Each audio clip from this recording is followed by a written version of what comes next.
खणखणीत आवाजात गोविंदा गोपाळा असं म्हणायचं असतं. वयानं मोठे झालात पण त्यापेक्षा संस्कार रूढी परंपरा त्याच्यापेक्षा मोठ्या असतात. बालपणापासून जे हाडे माशी रुजलं ते असं विसरून कसं चालेल वेळ.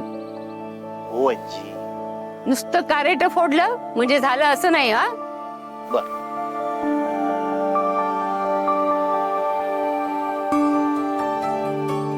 गोविंदा गोपाळा असं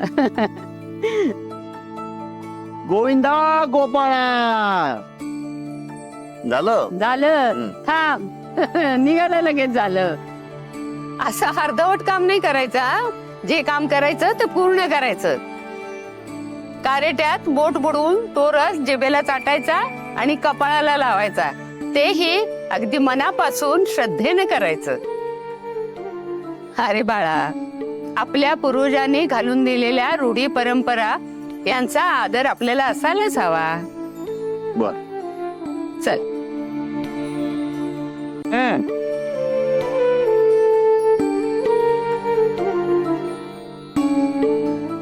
गोविंदा गोपाळा चल आता हात ये. हा थांब. पण आधी कुलस्वामिनीचा आशीर्वाद घ्यायचा मग फराळ करायचा. चल. हो चल. चल. आजी, माझा मुलगा येणार आहे आज. माझा मुलगा ऋषी. हो ना, मुलगा येणार आजी. मला भेटणार आहे आजी. ऋषी. वेद ऋषी येणार. आम्ही दर्शनाला येतो. आईला कारेट फोडायला नव्हतं.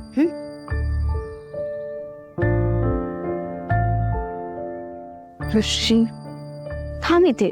थांब थांब इथे. हे आता तुझ्या या अंगठाने फोड. पाय ठेव त्याच्यावर. पाय ठेव याच्यावर. हा ठेव. दाब जोरात दाब. आता थांबा मी पण फोडते. ऋषी. हो ऋषी दादा येणार आहे.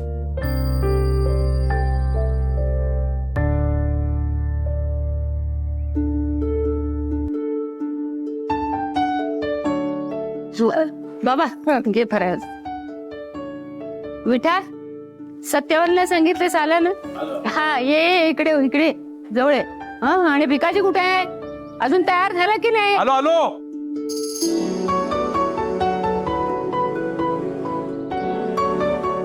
दिवाळीच्या मुहूर्तावर अगदी बरोबर आलास. ये. अगं आई, काम किती होतं? हो खूप काम. चला पूजा करूया. बाबाराव सगळे आलेले आहेत. चला सगळ्यांनी टिळा लावून घ्या. मी लावतो. तू लावतोस? बर लाव व्यवस्थित लाव.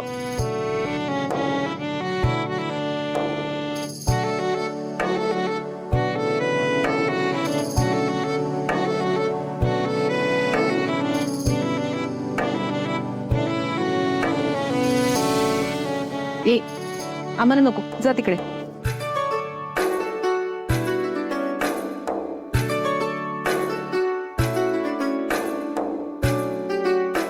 नैवेद्य दाखवून घे बाबा. हो हो आई.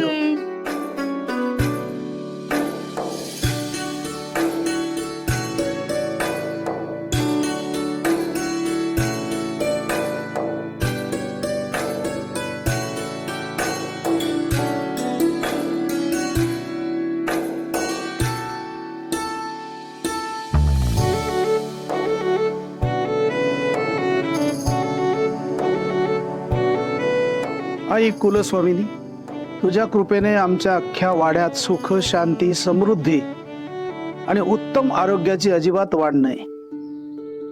तुझा आशीर्वाद असाच आमच्यावर राहून सदैव आमच्या वाड्यात असाच तुझा वास ठेव. बोला अंबाबाईचा. जी काय सेवा केली ती गोड म्हणून घे आई. अंबाबाईचा.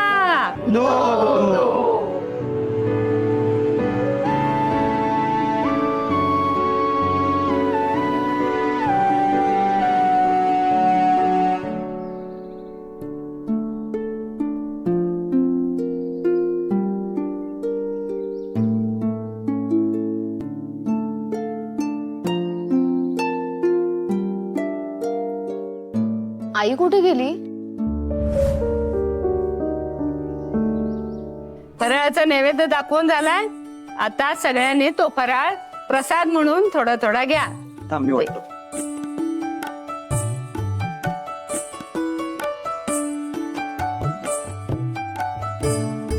नलिनी आत्ता तर इथेच होती, कुठे गेली?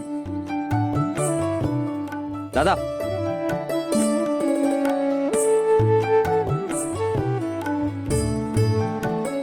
तू पण घे.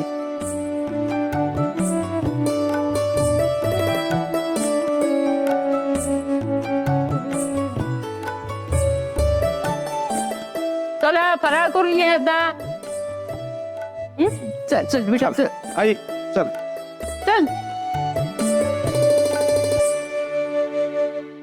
अरे देवा, फराळाची ताटं कुठे आहेत? इथं आता मगाशी मांडून ठेवले होते हे ना.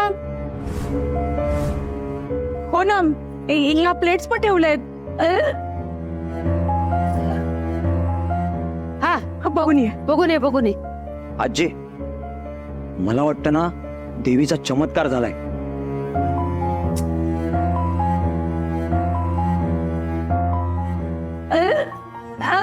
नाही आहेत. बघा, एक काम धड होत नाही. प्रत्येक ठिकाणी अडथळे येत आहेत. काही बघितलंस? यापूर्वी या वाड्यात असं कधी घडलं होतं का? नव्हतं ना घडलं. आपल्या पूजा पाठाचा, आपल्या कुळाचाराचा हा अपमान आहे. विघ्न येत आहेत त्याच्यात. अपशकुन घडतोय का?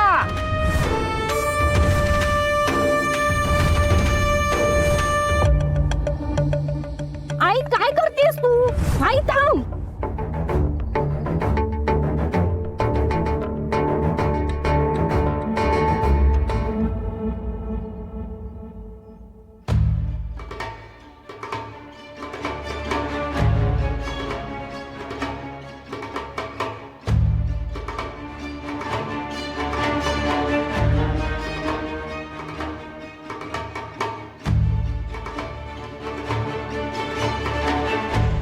तू खाऊ नये. अगं थांब आई, काय करतेस? अगं आपली दिवाळी तशी त्यांची. त्याची ताट आहे ती आई.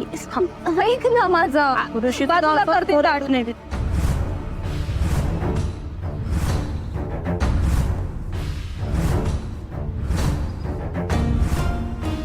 ऋषी पण असाच बरं होतं. खा खाऊ.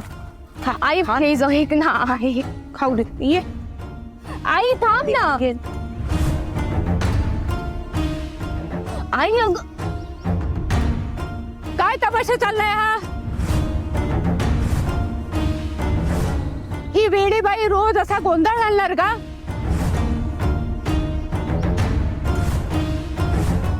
आजी, का त्याचं मानसिक स्वास्थ्य बिघडलं? तू का असं बोलतीयस? म्हणून आम्हाला ही शिक्षा? कोण ही? काय नातं हिचं आमच्याशी?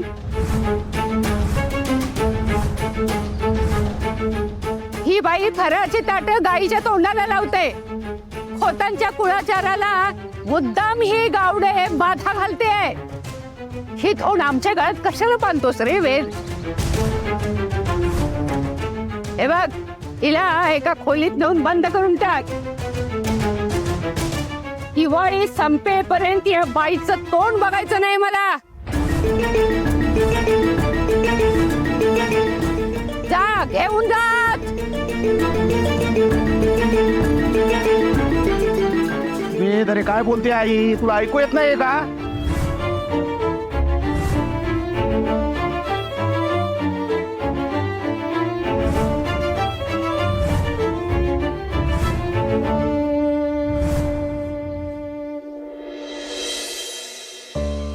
देवा, काय परिस्थिती आणून ठेवलीस रे?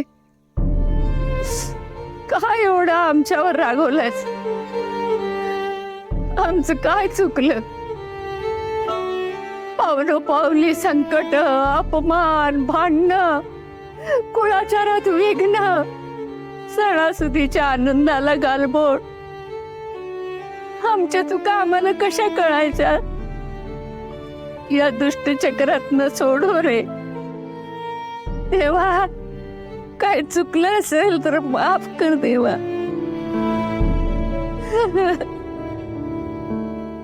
आजी,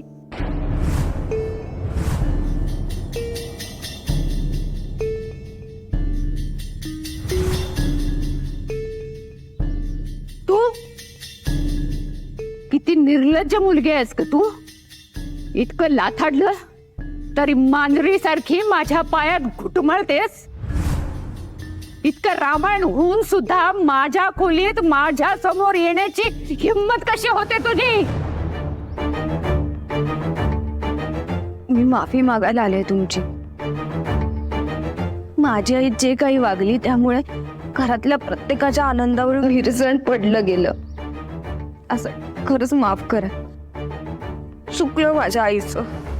चुकलं? नुसतं चुकलं नाही, भयंकर चुकलं. ही काय वागायची पद्धत झाली? नाही आजी, मला माहितीये हे सगळं चुकलंय तिचं, पण तिनं खूप भ्रमिष्ट झालीये. ऋषीदादा हरवल्यापासून तिचं स्वतःलाच काही बाण राहिलं नाहीये, तर आजूबाजूच्यांचं बाण कसं असेल तिला. खूप एकटी पडली होती. नशीब वेदने तिला वेळेवर वाड्यावर आणलं. तर मी कल्पनाही नाही करू शकत तिच्या बरोबर काय झालं असतं. म्हणून वाड्यात आणणं ही योग्य केलं वेदनी असं म्हणायचंय का तुला? तसं म्हणत नाहीये मी आजी. वेदला वाटलं असेल आपल्या सासूला असं सोडून कसं यायचं, म्हणून तो वाड्यावर घेऊन आला. वेदची सासू सरस्वती? असं कोण बोलतं? जिथं तुमचं लग्न आम्हाला मान्य नाही, जिथं तू आमची सून म्हणून आम्हाला मान्य नाही, तिथं वेदची सासू सरस्वती असण्याचा प्रश्नच कुठे येतो?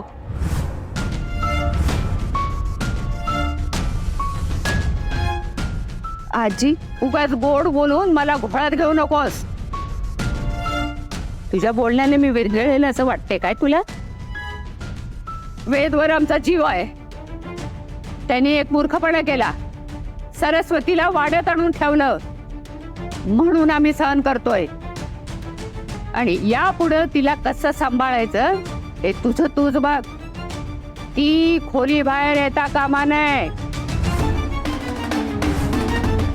आणि तुला आईची इतकीच काळजी असेल तर तिला वेड्याच्या इस्पितळात नेऊन ठेव.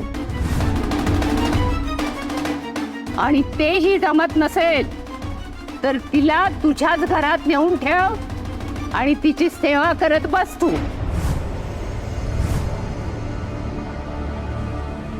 आजी प्लीज, मी खूप अपेक्षेने तुमच्याकडे आले. प्लीज मला समजून घ्या ना, प्लीज. मला सांग, तुझ्यासारखी गावात शेकडो दुःखी कष्टी माणसं आहेत. बाबा त्यांना मदत करतो म्हणून त्या सगळ्यांना मी जर वाड्यात आणून ठेवलं तर आम्हाला वेळ लागेल.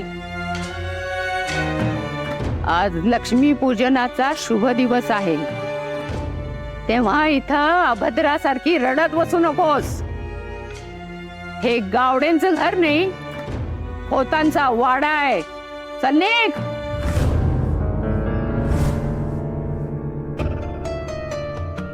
आई, आपल्या परंपरेप्रमाणे सगळी लक्ष्मी पूजनाची तयारी नीट झाली. आणि तुमची तयारी केव्हा व्हायची? त्याला किती वेळ लागतोय? तू इथे कशी काय? म्हणजे वेदने कंपनीत नेलं नाही का तुला लक्ष्मी पूजनाला? तिला कशाला घेऊन जायला पाहिजे? झालं ना बोलून माझ्याशी. चालली इथून. ऐकू येत नाही का? निघ म्हणते ना.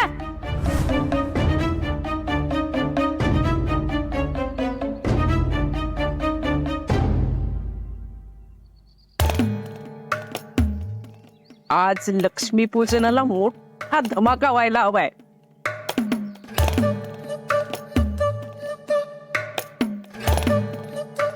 गुरुजींना यायला किती वेळ आहे अजून? तिने सांगितलं लक्ष्मी पूजन वेळेवर व्हायलाच हवं. तुम्ही काळजीच करू नका. लक्ष्मीपूजन अगदी वेळेवरच होईल. तू तयारी कर जा आधी. आले.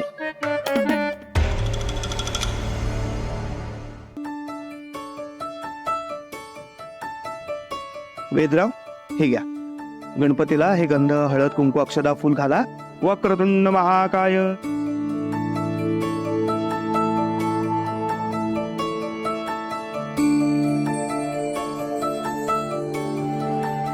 आपली जी तिजोरी आहे ना, त्याला हळद कुंकू लावा.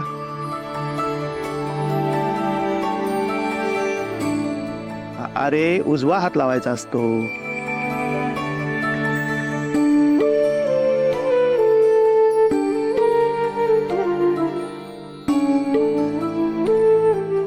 हे घ्या, तिजोरीवरती फूल ठेवा. नमस्कार करा. लक्ष्मी माताय नमो नमः. कुबेर देवताभ्यो नमो नमः.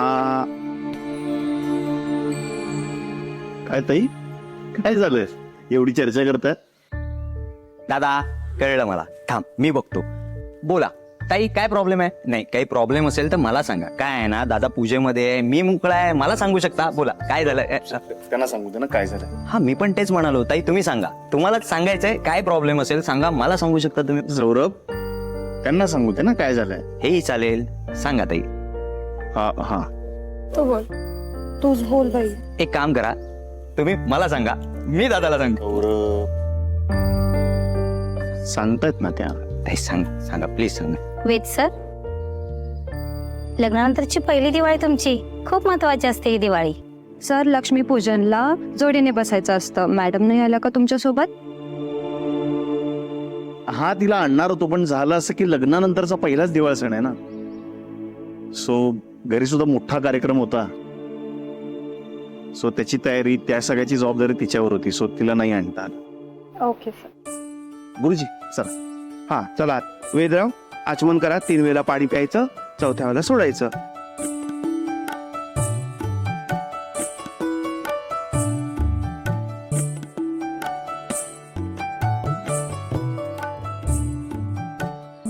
नमस्कारान् समर्पयामि. हा सौरभ, हे घ्या. गुरुजी कळलं मला, द्या.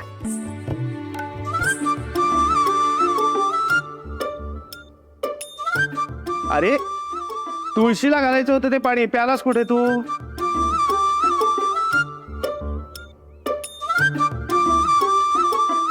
सौरभ, मी तुला किती वेळा सांगितलं, आधी पूर्ण ऐकत जा, मग कृती करत जा ना. असं करायचं होतं. गुरुजी एक काम करा, तुम्ही अजून पाणी द्या, मी तुळशीला नेऊन उठतो.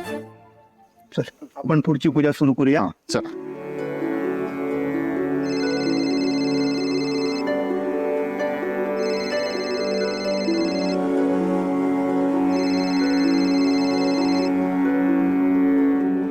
हॅलो.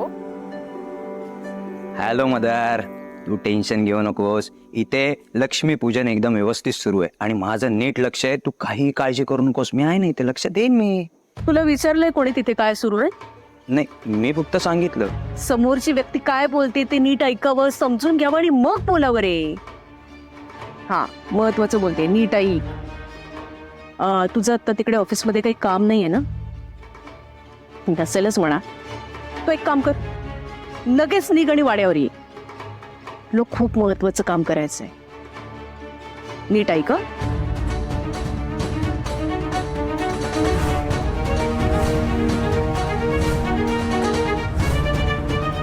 ओके. हा, कळलं ना नीट मी काय सांगितलं ते? आता ताबडतोब निघ आणि ये इकडे. Okay, bye. अगं हात झोंबेल, ठेवते इकडे. आहे जाऊया आता. आपण ऋषीला शोधायला जाऊया. हो जाऊया. ऋषीला शोधूया, सापडेल तो. जाऊया ना आपण ऋषीला शोधायला. हो आई, जाऊया आपण. जाऊ. मग आत्ता जाऊया. आत्ता जाऊया, मग ऋषी भेटेल आपल्याला. काही आत्ता नको, आता जेवण बनवून जेवूया की नाही आपण? हा, आणि तसे वेद गेलाय शोधायला. नको, हे नंतर. हे अगं. हे नको आत्ता. आई आपण थांब. ऋषीला शोधूया. ऋषीला शोधायला जाऊया आपण आत्ता. आई मला करू दे ना जेवण जरा. नाही दे ते इकडे. नाही मग मी जाते शोधायला. मी जाते. ऋषी भेटेल मला. आई मी अगं जाते. आपल्यासाठी जेवण बनवते ना. नाही मी जाते शोधायला. मला आई अगं पाणी हवंय. पाणी पिऊन मी जाते शोधायला. पाणी देते मी तुला. थांब इथेच थांब. थांब कुठेही जाऊ नको. पाणी देते थांब.